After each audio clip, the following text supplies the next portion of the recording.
giga Rumble, giga début, sous les lumières les plus importantes de la compagnie, de Obafemi, entrée premier. Alors là, nous, quand il est entré, ça main event.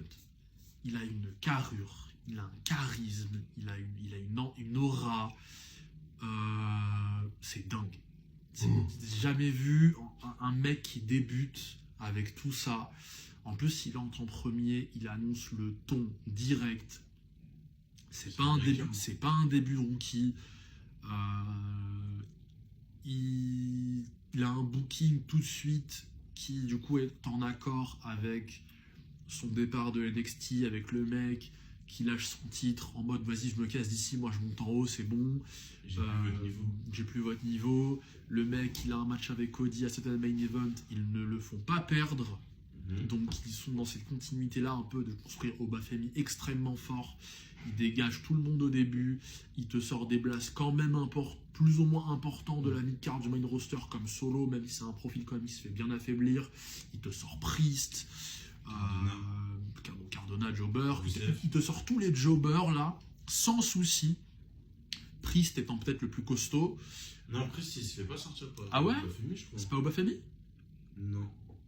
Je sais plus qui c'est, mais. Ok. Non, c'est l'autre, la Powerhouse. Oui, c'est vrai. Mais bon, Obafemi, il sort Breaker. Ouais. Même s'il y a le truc chelou.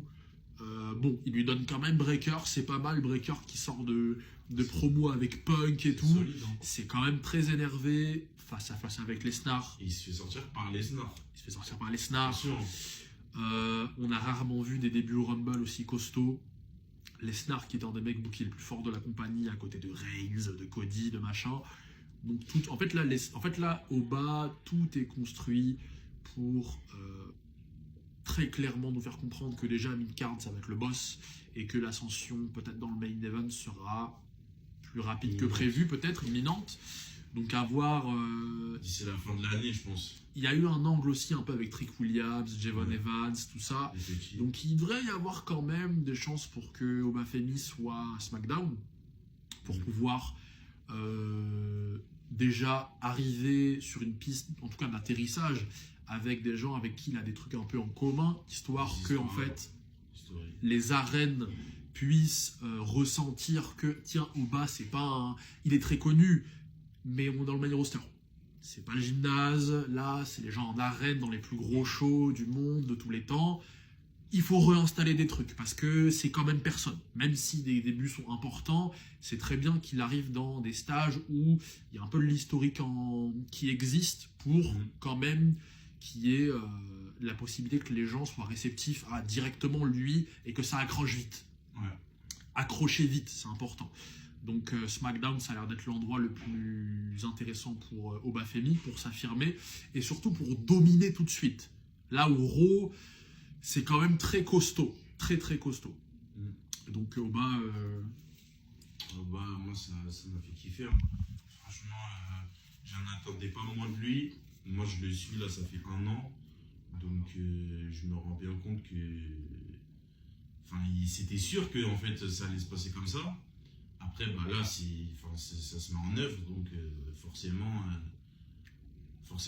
satisfait parce qu'on voit vraiment ce qui se passe, quoi.